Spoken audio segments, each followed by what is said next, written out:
You are now listening to On Air with Lewis Hunter. Hi there, welcome back to On Air with Lewis Hunter. We can go to Inside Professionals, celebrities, and behind the scenes workers, your favorite movies and film. Join me as we go into their lives and find out what it's like to be one of them. Now, finally, we've got Adam back. Yes, sir. How was your wee writing script going? It's actually went pretty well. I'm through some of the chapters already, and the people that have, requested it, are actually pretty happy with it. And we went through, made a few changes, added a few songs to it, and we're all together. We're pretty happy for how it's went. I see how it is, ditching the podcast. We had Jamie in, who is debatably better at his job by the seems of it. Debatably, that man's mic sounded like a toaster oven. It really did. I tried to get him to fix it so many times. I was like, Jimmy, we're gonna cut this and we're gonna redo this because your microphone literally sounds like it is somewhere it should not be. Yeah. And he just couldn't get it fixed.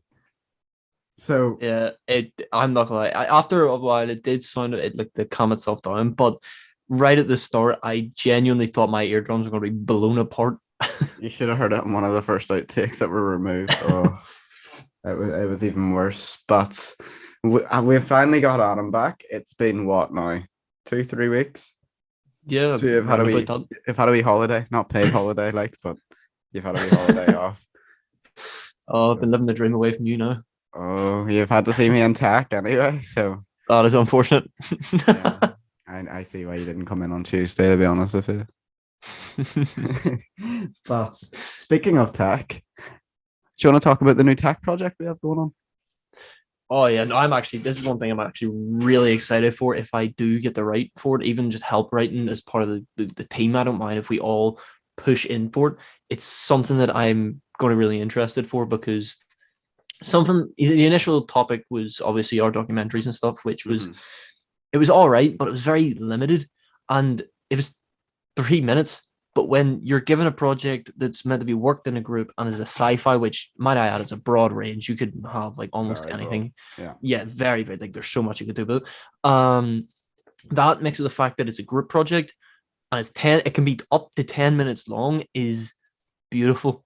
There's so many ideas that I'd say a group of people can come together. Now, I don't know if our groups have already been chosen or what's happening because our groups have been switched around like 4 different times, if I'm not wrong. Yeah. But assuming whenever it comes closer to it, we'll figure out who our groups are, and then from there we can work on it because I'm excited to get started on this project. Yeah. Now, you weren't in yesterday. Well, yesterday of recording. But basically what we had to do is we had to make a 30-second short sci-fi film. I think we're editing it on Friday. Mhm. So we didn't get to choose our groups. And the groups were just really, really dodgy overall. Like there was one group where everyone was friends with each other. And then the other groups were like the people that just don't speak to each other. Like in my group, there was no one I spoke to on a daily basis, never mind a monthly basis. And I was just sort of there like, hi guys, do you want to make a sci-fi movie? And then like Jamie was in a group where he doesn't speak to anyone in that group. And he was just sort of there like, I'm going to act. And he kept flapping his wrist. It was pretty weird in the movie, but I wonder. You're calling him out in the middle of the podcast. You know what it is? He don't even listen to this anymore, so it's fine. But he was acting, but I don't know what he was meant to be doing because every scene he was just sitting there slapping his wrist. I was just like, what are you doing? Like he's sitting there writing and then he slaps his wrist. Was it part of the actual thing itself? Yes, it was actually part. It was actually part of the thing. Okay, I actually want to know where their narrative was for that because I'm confused. Yeah. You'd probably be best asking Olivia because she was the director. So. Oh, well, that explains it. And then the other group, they had Jake wearing a face visor, a face mask, a hood up, a jacket, walking in and doing the wow voice, right? So I don't know what he was doing there, but he was in like a different temperature. Like he was in like Dubai inside that mask because every time in between scenes he was taking off that visor and wiping his face with a face mask. Yeah, I had seen photos where he was just completely drenched in sweat because of the mask. Yeah, it did not look ideal. And then we just had our tutor crawl on a floor and peek his head over and look at Grogu, Baby Yoda, because it was the first contact with an alien. Because we didn't have that many people in our group. There's only 3 of us. So we had to make do with what we had because no one comes in, apparently. Well, that was not my issue. All right. I had some financial issues. Mm-hmm. At this point, I'm just waffling. I just didn't go in. Yeah, I could tell that. And we used the idea that you'd came up with when I was on the phone to you in the library. And then they were like, what is the narrative of this story? Like, people were asking me. I was like, I don't know. Adam came up with it. No, right. So hang on a minute, right? I didn't come up with that specific idea. I came up with the general term. Yeah, well, So and then there was one of your group members that asked me what the narrative was, and I said, I don't know, Adam came up with it. And they were like, what? I was like, yeah, he came up with ideas for me, and we took one of them. They were like, well, he didn't give us any. I was like, yeah, that's because I told him not to. So they were annoyed. So, right, I'm confused. Was the narrative of yours good, or was it very confusing? Oh, I don't know. Wait, what was yours even about? Let's hear this a second. Well, Fergal was the director and Paige was the camera person. And Paige was typing all the stuff up and Fergal was trying to direct it with no clue what it was the narrative was about. And I just sat there in a chair the whole time, just like watching. So I really don't know. I had to hold it. So I had to take out my aftershave and put it behind the Baby Yoda plushie so it would stand up. And that was my job. So I got it off easy. Yeah, that sounds like you got a pretty easy job. Like if I was getting paid, I want to do that job. Yeah, just bring in your aftershave to work and just plop it behind the Yoda. But did you hear about the whole budget thing for our tech project? Was it about the fact that we have to spend our own money on the project? Yeah. Mm-hmm. I am not looking forward to that. Nope, due to the fact of I have no money right now whatsoever. And I like the most I'll be able to get is a quarter of a Subway sandwich for it. And that's not a quarter of the full foot long. That's a quarter of a 6-inch. I think, in my opinion, it's quite unfair. As at the end of the day, we weren't told anything about this until this semester that it was budgeting, and I haven't strictly said it to the whole class that it's coming out of our pocket. They've just kept mentioning budgeting and how we have to come up with a budget and pitch the budget to them, which then to most people like myself, until I asked, sounds like we're telling them what we sort of require. Yeah. And then it comes to, and I asked one of our tutors on the Monday, what does it mean? And he's like, well, you have to pay for it yourself. And I'm just thinking, there's going to be people that don't have a job, or there's going to be people that don't get the EMA. There's going to be people that physically cannot get a job. And they're expected to hand out money where the money doesn't grow on trees. Yes, it may only be a $5 or a $10, but that $5 or a $10, whenever you don't have a job or you don't work, or that's a lot of money.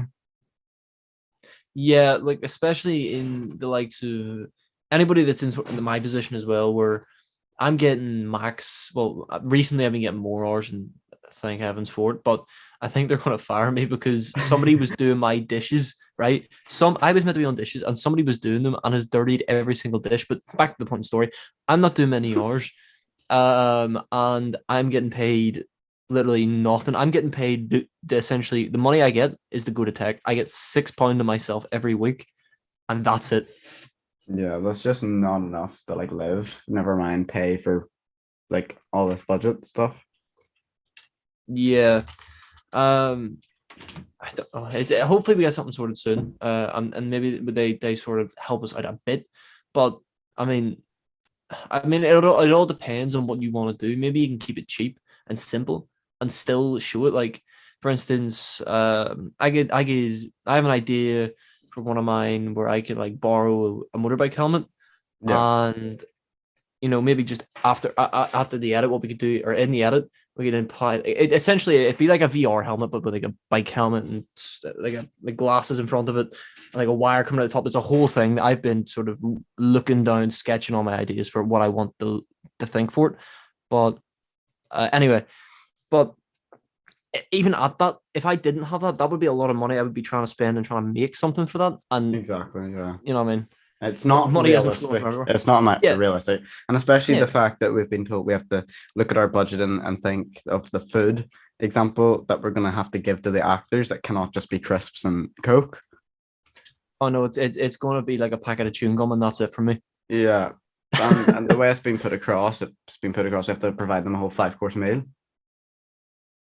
Like, I just don't really agree with some things, you know?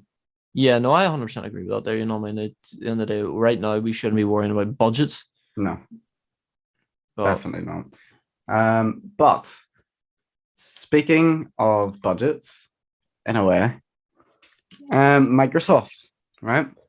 It's a weird transition, I Lord. know, but we'll work with it. Microsoft has bought Activision / Blizzard / King for roughly about $70 billion. What's your take on that? Well, my take is that it's very, very surprising that they did what they did. But I just like it's a good thing. Well, it's a good thing for competition. And maybe for them, but as a consumer, it's not so much. But at the same time, for the likes of people who have Xbox and Xbox Game Pass, they're going to be loving it as soon as this deal finishes, because you're going to have the likes of Call of Duty, Guitar Hero, something that the head of Xbox wants to bring back. Oh, I can't wait. know, and there's all these games that Activision and Blizzard own themselves. Like even what do you call it? They own Banjo-Kazooie and now own Crash Bandicoot. Crash Bandicoot was originally a PlayStation exclusive, but is now owned by Xbox. Yeah, that's weird how that's happened, isn't it? Yeah, like, and it's for 70 billion. That has been the biggest acquisition in gaming to date. Nobody has ever topped that ever. And considering last year, I think it was, they had only just spent 7 billion on Bethesda and ZeniMax and all their other studios, and have now just went, you know what? Bang, $70 billion in Activision. And nobody thought it could be done. No. I mean, it just brings up the question of at what point is Microsoft the monopoly? And then what happens from there? I think the point in which that happens is when it becomes unfair for PlayStation to even compete.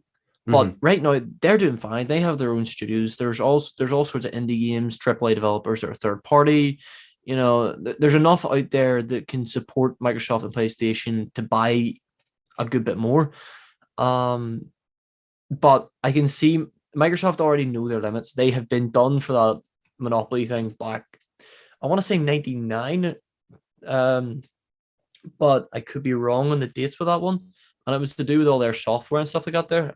They were actually fined, I think, for it. But I don't think they'll go down that route again. I don't think that's stupid. Yeah. But I was reading an article the other day. I don't know if my points or whatever is exactly right, but I read somewhere along the lines of that within the next year, because obviously the PS5 and the Xbox Series, I think, isn't it? Xbox Series? Yeah. They are still quite very scarce to buy brand new. Like, it's very hard to still find them. And it was something like, even though Xbox has acquired all this, PlayStation is still predicted. Obviously, predictions are like completely, but they're predicted to sell 2.5 times more copies of the PlayStation 5 than what Xbox will sell of their Series X and S. Yeah. In terms of hardware, PlayStation have always outsold everything. Yeah. But it's still mad just to think that, like, after Xbox has bought that much and have that much things to offer on their service, why people still want to go out and buy the PS5. We have to remember that Xbox itself is an ecosystem, not just a console. For example, now obviously I love PlayStation. I have no hate against them. They've done their own thing. My brother has a PlayStation. I played Spider-Man. Love it. But Xbox itself is an ecosystem, whereas PlayStation is the console. Xbox, you have Xbox Game Pass on both PC and Xbox, so both their games get separated to both those devices. So if you have a good PC, why would you need to buy an Xbox? So there's no need to buy one. Whereas as well as that, you also have You also have the likes of the what do you call that? The xCloud. That's what it was. Yeah. xCloud, where um it allows you to play without that device at all, so you don't need to buy the console. Now, given it is a good bit underneath PlayStation console sales, but at the same time, there's all three of those methods that you have, which makes me think that's why people haven't bought many next gen consoles. Yeah, I mean that's a good explanation for it. And speaking of PlayStation, Mm-hmm. Sony PlayStation have bought Bungie for $6.3 billion. Now, at first I was like, who is Bungie? So if you want to explain to the people who maybe don't know who Bungie are, what that is. So Bungie was the original developer for the first trilogy of Halo games, that being Halo 1, 2, and I think 3. I'm not too sure about Reach. I think that was 343 Industries at that point. But they also developed the two games, which obviously is very similar to Halo, and that would be Destiny 1 and 2. Now Sony have bought them for $6.3 billion, which seems like it would be a good acquisition if Bungie had done more recently, which they haven't, unfortunately. The only thing they've done is Destiny 2. Now, whether or not that brings in a lot of money and Sony saw that, I don't know. Sony saw something in Bungie, and we're probably going to see that coming out soon. But out of all companies to buy, it confuses me why they've got them. Yeah, I mean, it's just a weird acquisition in general because you look at Activision being bought for 70 billion and you look at Sony buying Bungie for 6.3 billion and it looks like it's like penny change. But in reality, I think it's probably too much money for Bungie. Oh yeah, no, for sure. Well, again, Destiny 2 is probably a cash cow. You mean Yeah. you have you have the in-game currency with now I've played it a bit. I don't really enjoy Destiny. It's not that it's a bad game. Some people like that type of thing. It's just not for me. But I know that the DLCs are quite expensive. As well as there is the point of there's in-game currency as well that you can spend money on and buy things, cosmetics and stuff like that. Yeah. I think that's where a lot of their money's coming in from. But I just, like you were saying, it is a weird acquisition. I didn't see that coming from anywhere. And another note I want to add about the acquisition is that this is another swap around. So, for instance, know the way I was mentioning about Crash Bandicoot being a PlayStation exclusive coming to Xbox. Yeah. Well, Bungie was initially working mainly under Xbox back in the day when they were creating the first Halo games, because Halo was exclusive to Xbox. Mm-hmm. And now Bungie are with PlayStation. It's like it's so backwards, but it's pretty cool to sort of see that sort of stuff. Yeah, literally. No, another accusation. We're talking a lot about accusations today, but the game that may have taken over your life, like it has for me and Adam and many people, is Wordle. Wordle has now been sold to the New York Times for a low seven-figure number. Not entirely sure. I don't think it's been disclosed how much it actually is, but do you want to explain why that's happened? So the developer of World came out recently and sort of announced that he was selling at the New York Times, as Lewis mentioned there, and he had mentioned that when he first started the game off, it was a small amount of players, playing it, here and there. But recently, obviously, with the likes of content creators, just celebrities in general tweeting out about it, talking about it, that sort of thing, people decided they wanted to play it, and the numbers grew that big where it was too stressful for a one-man army to do. So the creator itself actually sold it to New York Times so that he could work with them, because it's a bigger team, obviously, for a seven-figure number. So obviously in the millions. No, in the article I read, it said low seven-figure number, but seven-figure numbers still a high number. Literally, yeah. I love Wordle, to be quite honest with you. I had done it first thing this morning, quite literally, like at 12 o'clock. I always do it as soon as it hits midnight, near enough, just because I've been waiting, so I want to do it. And today's word was a very weird word for general, but like for a Wednesday word, it wasn't that bad. Like sometimes you find by Sunday's like your hard word, and it's like easier during the week. I don't know how it works, but it was like weird is the best way I can explain it. Yeah. But it's taken over my life since my sister introduced me to it back in when was it? just before I went to Edinburgh, so a few weeks ago. But Yeah. I've done it every day since. I've got one word, like I've got it in one word once. Really? Yeah. And my sister to this Whoa. day still does not believe me. I was just sitting there and then I got it. And then I walked in and showed her and I was absolutely shattered because this was in Edinburgh. I was absolutely shattered and I just didn't show any emotion. I just held it up there. And she was just like, no, you didn't. I was like, no, but I did. And then I showed her flatmate and her flatmate was like, nah, I don't believe you either. So I did get it. But my average is around 3 or 4. I think that's what mine usually is, but I'm not too sure. To be fair, I haven't checked my average in a while. I think I've tried to play it earlier and just I still can't get the word, and that's why I don't want you to say it yet. It's because I'm so close to getting it. So I close. did nearly give up that word there. Yeah, and that's why I was so happy you didn't. I don't know what stopped me, to be quite honest with you, because I was going to mention the word and I just didn't. I think it's just because it's a weird word. Yeah. But anyway, before I give out any more hints and you like beat me up, this one is quite a confusing topic to talk about as it divides a lot of people. But this is the House of Parliament, right? The House of Parliament and the whole Boris Johnson. So that has taken a toll in class on Monday, the 31st, I think it was. If 31 days or even in January, I don't know. 31st of January. We were watching the House of Parliament argue with Boris to do with the whole party situation. Now, Yes. it was quite funny. It was quite funny. Mans looked like he was going to cry. Kind of break down the middle of Parliament. And at times, I think he probably did. Just didn't really show it that well because his facial expressions were quite odd. And then the speaker couldn't really control the house. Oh yeah, that was amazing. That He was sitting a- there saying shush and all. Oh, it was so funny. And then we had big Theresa May getting up and saying her point. I want to also mention, can I say his name? Do you know who I'm on about, that he was brought up, or is that too controversial? I say you can, yeah. Okay. Weirdly enough, both Jimmy Savile and Margaret Thatcher were brought up for no reason. Like I do, it was so random, but made me burst out laughing whenever both their names were brought up. Well, obviously Margaret Thatcher had a bit of relevance to it, but Jimmy Savile. It was because your man that interrogated him on it was the chief of running that area whenever the Jimmy Savile case was on.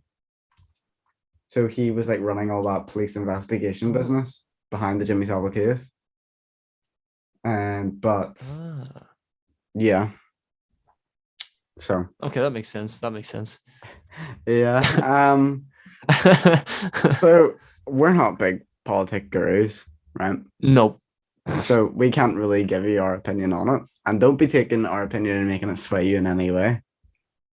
Because at the end of the day, everyone should still go out and vote for who they think that they should vote for. Yeah. And they should still want whoever they vote for to run the country.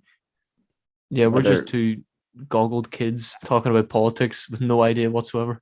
Pretty much, yeah. So still go out and vote, still go out and do your part, but obviously everyone has their own opinions on this certain situation. Yeah. Now another situation I want to cover. It's not a very lighthearted conversation that we want to talk about, but we feel it has to be brought up just because of what's happening. Mm-hmm. And this is to do with the footballer Mason Greenwood. Now, recently, as of the time of recording, the 2nd of February, Mason Greenwood has been released from jail on bail. Yeah. Until further notice. And many of the leading game developers and football companies like Manchester United have suspended him from training, playing, and being with the squad. FIFA, EA Sports have removed them from their game. And this is to do with the whole allegations that have came out against him. Now, whether these are true or not, we are still yet to know. As with the UK court of law, you are innocent until further proven guilty. Yeah, and in no way are we trying to disprove the victim. This isn't what we're attempting to say. It's just Um, just you get what I mean, yeah. Yeah. Yeah. Now, I feel Manchester United have made the right decision to suspend all parts of being with the team from Mason Greenwood, as they are a company at the end of the day. Like, they're a business. They're not Yeah. just a football team. But I feel they haven't said anything about what they've done for his ex-girlfriend Harriet, because I feel as a company it is also their right that they have to provide something to her to make sure, with the situation everyone's looking at her at the minute, Mm-hmm. that she has the right people around her, because things like this can lead to the likes of suicide, etc. Oh yeah, And no, 100%. and I feel that they need to make sure that she is not in a bad situation either. But the moral of the story, there was photos and audio, video and audio uploaded to her Instagram around 6 a.m. on the time of where this all went down. I'm not exactly sure on the date. And by 9 a.m. it was deleted. And she came out and said that her account was hacked. And her father said that he was always part of the family and still is. But there's now further allegations that he is threatened to kill, as well as assault. But whether he comes out guilty or whether he comes out innocent, his career's finished. And Yeah. that's just how the world works now. He won't be offered to play for any big clubs, more than likely. And if he does, there will be a lot of backlash on that. Anywhere he goes, people will know. He's only 18 years old or 19 years old. And his life is ruined. Yeah. Yeah. There's not really much else we can cover on this topic. We just thought that we need to bring light to it. And if you feel like there may be something happening within your life or somebody else's life that you know, call 999. And if you don't feel comfortable calling 999, there are the Free Samaritans that have a 24-hour call line. And if you're under the age of 18, you have the likes of Childline you can call, and they will be there 24/7. So make sure that you contact the right people if you're in need of help. Now, moving on. Unless you have anything else to cover on that. No, but that I think that's everything. All right. Well, moving on, we have the African Cup of Nations. Now, we have been following this the last few weeks, and we are now to the semi-finals of the African Cup of Nations. So we have Burkina Faso playing Senegal in the semi-finals, and Cameroon playing Egypt. Now, last week, which we did not cover as we had the great Stevie Shanks in, it was the quarterfinals. So Burkina Faso beat Tunisia 1-0. Senegal beat Equatorial Guinea 3-1. I actually watched that game. It was a really good game. We had Egypt that beat Morocco 2-1 after extra time. And Cameroon beat Gambia 2-0. So whoever loses in each of these semi-finals will go on to play the bronze final to play for third place. And the finalists will play each other on the 6th of February.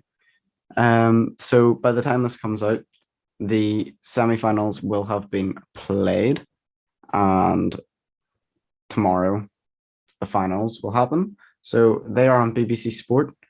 Definitely worth a watch. Some good games there. Now, Tom Brady, who is an NFL superstar and has been playing for 22 seasons now, has won 7 of the Super Bowls, has announced retiring, which is a shock in some ways, but 22 seasons is incredible for someone to be able to keep up to that standard. I'm not a big NFL fan. I don't really watch NFL. I watch the Super Bowl, but that's about it. I have no clue what they're really doing on the pitch, but I still like to watch the Super Bowl. So I've seen Tom Brady quite a few times now, and I do admire what he does. He's like the Ronaldo or the Messi of that sport. Like, he is incredible. To be fair, the only mention I've heard of him anyway is the memes. Yeah, there's plenty of them about. Now, the thing I do every time I'm on with either you or now Jamie, apparently, is the weekly transfer roundup. So the January transfer window is now closed, so this will be the final one of it. But basically, some of the transfers that have happened in the last week or so was Pierre-Emerick Aubameyang had his contract terminated from Arsenal, so he could move to Barcelona. So that was quite a big transfer. We had Todd Cantwell go to Bournemouth from Norwich on loan. I think that was a pretty poor decision on their side. Dele Alli moved on a free transfer to Everton from Tottenham. Dan Burn moved from Brighton to Newcastle. This is just Premier League transfers, by the way. For 15 million. This is in euros, by the way, so it'll be slightly off to the British pounds. But Dennis Undav moved from Union Saint-Gilles to Brighton for 7 million before being loaned back to the same club. Jean-Philippe Mateta moved from Mons to Palace for 11 million. Donny van de Beek moved on loan to Everton from Manchester United. Giovanni Lo Celso moved from Tottenham to Villarreal on a free transfer, on a loan.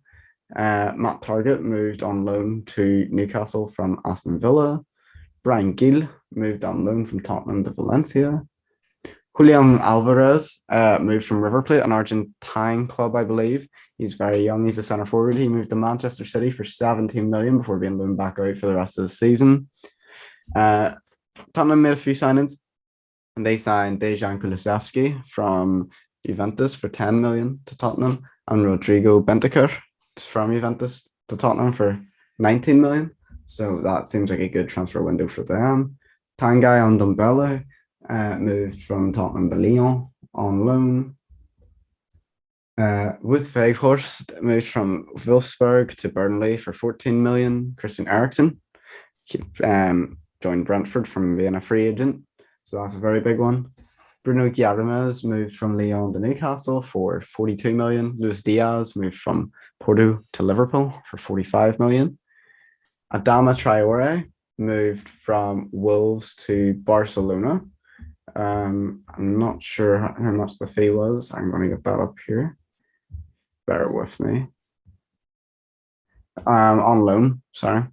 Then we had Huang He-Chang, who moved from Leipzig to Wolves for 16.6 million, as he was on loan there. We had Amad Diallo move to Rangers, as well as Aaron Ramsey, which just reminded me of that. Aaron Ramsey was Arsenal captain for many years, then moved to Juventus. Hasn't really had the game time, but is still an incredible player and one of the best the Welsh national team I've ever had. And moving to Rangers is making a statement on that league. You know, this was their step up that they sort of needed. And especially with, I believe, the Old Firm derbies on at time of recording. So it'll be interesting to see if they will bring him in for that.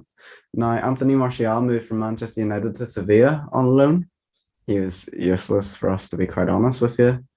Pablo Mari moved on loan from Arsenal to Udinese. Robert Olsen moved from Roma to Aston Villa on loan. Lewis Baker finally released from Chelsea after something like 12 years and had never even played for the club. He moved from Chelsea to Stoke for, I think it was just free. I'm not too sure unless the fee was undisclosed. Anwar El Ghazi moved from Villa to Everton on loan.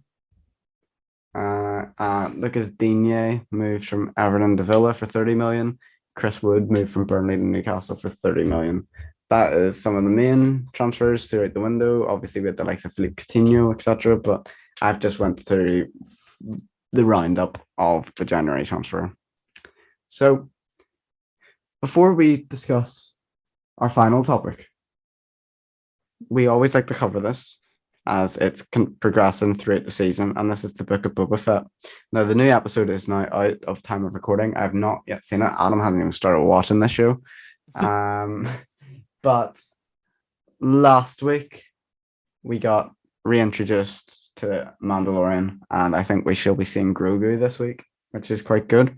But I find it quite confusing because at the end of the day, it's the Book of Boba Fett, and it's a filler show for the Mandalorian season 3. We can all be honest on that one. So to bring him back and bring back Grogu, they're bringing back everything everybody wants to see. So now we don't care about Boba Fett. We just want to see Grogu again, you know? And it's a weird choice, but I will not complain. because Jon Favreau always makes a good show, always makes a good movie, and he actually acts in this episode. Ooh. But yeah, he is one of the Mandalorian, sorry. So I haven't seen him act in a good bit since obviously Marvel. yeah, and he fights with a dark saber. But yeah, so it's a good episode, definitely worth a watch. And we will let you know probably next week or the week after what our opinion was on this episode. So now a game that me and Adam have been fanboying over, and I'm just trying to round up the money to pre-order it at the minute. That is Lego Star Wars, the Skywalker saga. So take it away, Adam. Right. So they have released the trailer. I think it was just last week, and I am excited for it as anything. That I already knew this game was going to be good, but I didn't know it was going to be this good.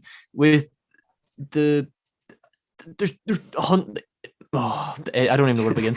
There's so many characters, so many open worlds, so many levels, and you get to play from all 9 episodes, including DLC packs from other games such as the Book of Boba Fett, the Mandalorian, the Clone Wars saga. Maybe I'm not too sure on that. Clone Wars saga. There's some of them on it, like show, some of the stuff.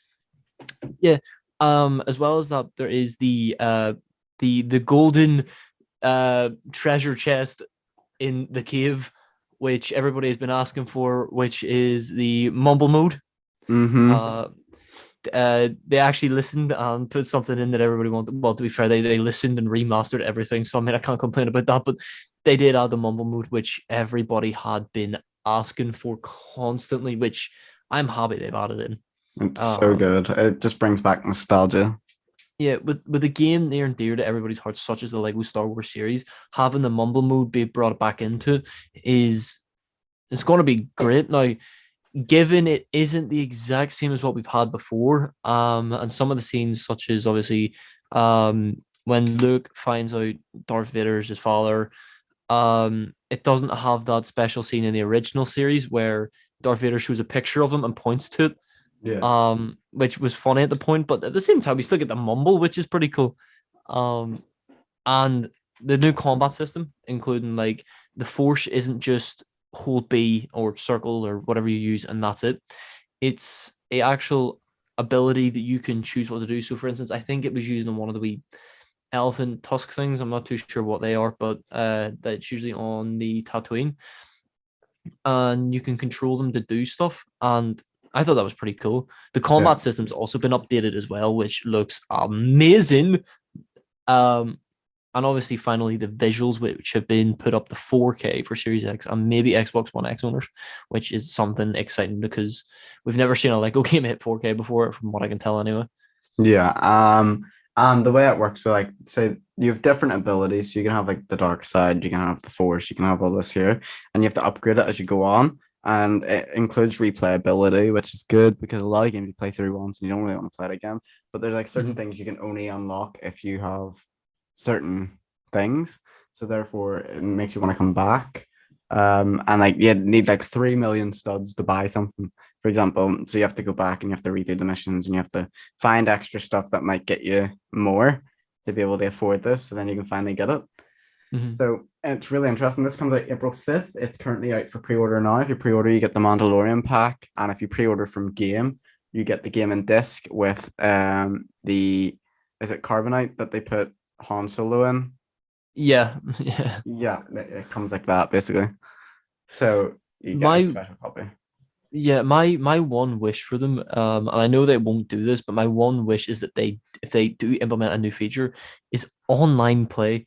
I beg, the only Star Wars game to have online play, aside from all the other ones that don't really follow the story, such as Lego Worlds and Lego. Oh, there was another one, but they're the only one to have it was the original Lego Star Wars: The Complete Saga, and I want that back because there was PvP mode, there was story co-op mode, there was so much in that game that you could do online, and I miss it so much. And that's what I want, is to be able to play with the likes of you, with the likes of Jamie, with the likes of Jake, just online Star Wars. That's it. Yeah. Now, Lego Worlds was actually a good game, to be fair. I actually enjoyed that game. That's the one. Just to be clear, just so I'm in the same page, because I can't remember. I just remember Lego Worlds, but that was the one where you got to build whatever you want, wherever you want. Yeah, Yeah. there's different islands. Yeah, okay, I like that one. I played that one. Yeah, Yeah, and you could have like diggers and all that drove through mountains, and yeah, yes, it was quite good. And you did all the different worlds. Yeah. Yeah, it so, got boring quite quick, but it was a fun game. But I think that covers everything today. we forgot about the Dying Light as well. It's just been Oh, announced. Completely Um, missed that. So go ahead with that. So Dying Light releases in about 2 days. Sorry, not tomorrow. I've got that wrong. But it releases It's already in out by the time we're recording. Oh yeah, well yeah. By the time it comes out, but for a while we're recording, it comes out in 2 days. And so far the feedback from the beta testers have been positive. Now, given there is a few issues with the game, such as the jumping mechanic and magnetism, but Techland have already updated and said, look, the magnetism thing is something you can turn off. It's only for accessibility feature. You can turn that off in the settings. Whereas they haven't touched upon the gravity, and the gravity feels a bit too bouncy. But aside from that, the game looks great. The night mode looks awesome. You have 5 tiers of like the night, where you have all the zombies, the night zombies. I can't remember the names of them, but they were allergic to the UV sunlight, and they would chase you like through the nighttime, just through buildings, on top of buildings, jumping over things. And you have 5 tiers to that. And if I have to run away from like 100 of them, no harm to, I'm closing the game. I stopped playing Outlast 2 because one thing started chasing me through a farm. Outlast 2 is just a different thing altogether. Don't even get me started. But yeah, no, I'm excited to play this. Like, obviously, I won't be having the money anytime soon, but when I do get it, I am just going to play everything. There is cross-gen coming soon, and there is cross-play coming soon, but none of them have actually been released yet. If you want to play somebody, you have to be in the same generation and same device. But hopefully they implement that soon, because that seems like it'll be sick. Yeah, definitely will be. Now, I think that is now everything covered. So, thank you for listening, and we'll see you next week.